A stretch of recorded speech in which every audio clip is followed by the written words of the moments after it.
දෙවල් ඩාන්ස් නේමිස් දෙවල් ලෙඩ රෝග ඇති වෙනවා යක්ෂයන් වෙතින්. ඒක අපි සංකල්පයක්. ඒ කියන්නේ යකෙකුට බය වෙනවා. ඒ වගේ ඒ යක්ෂ සංකල්පයන් දුරු කරන්න තමයි යක්ෂ තොইল පවත්වන්නේ. to healing. තොইল යම් නිශ්චිත අරමුණකට පොදුවේ සත්‍යාන්ති කරන්න child birth and harvesting prosperity and well being.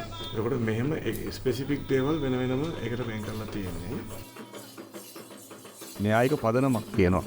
මේ තොইল වලට බොහෝ වෙලාවට මේක අපකටනේ වුණා හැම පෞද්ගලික කාලේ පුරාම මේක මේ ජන කියන ෆෝකාට් එකක් කියලා.